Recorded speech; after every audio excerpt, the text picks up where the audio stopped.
Il est un homme à qui tout semble avoir réussi, lui qui a fait carrière à la fois à la radio, dans la presse écrite et à la télévision.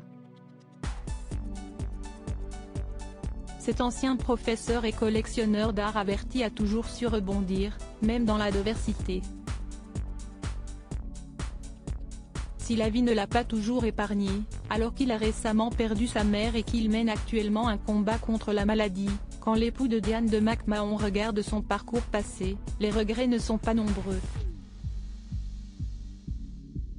Il en est un, pourtant, dont la violence ne s'atténue jamais vraiment, et que Guillaume Durand a longtemps gardé secret, jusqu'à la publication de son livre Mémoire d'un arythmique, la perte d'un de ses enfants à l'été 2003, alors que le bébé n'était âgé que de quelques mois.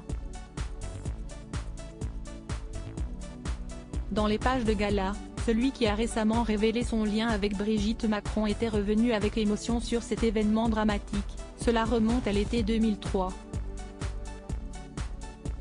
Gabriel, qui n'avait pas un an, a péri dans son lit, pendant la canicule.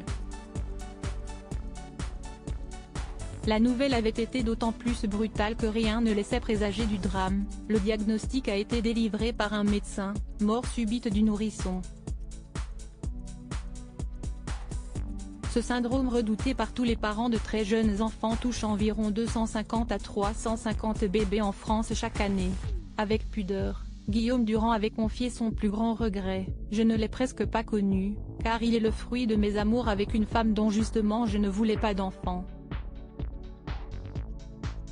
Soudain, je me suis effondré. Le papa de 5 enfants, Juliette, Arthur, Donald, Joseph et Angélique, a encore expliqué qu'au moment où le petit garçon avait rendu son dernier souffle, ni lui, ni sa mère Emma n'étaient présents. Le bébé avait été confié à 2 amis de sa maman. Au moment où il a appris la nouvelle, Guillaume Durand se trouvait sur un bateau de croisière, en Croatie.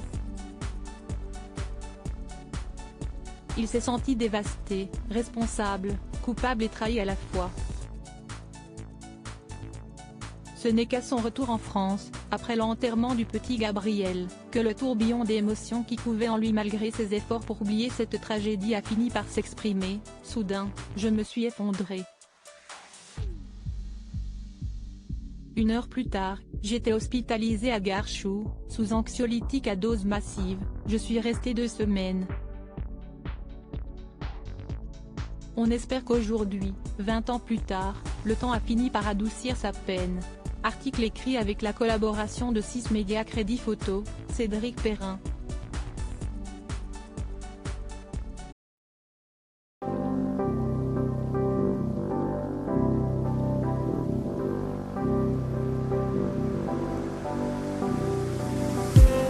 I just need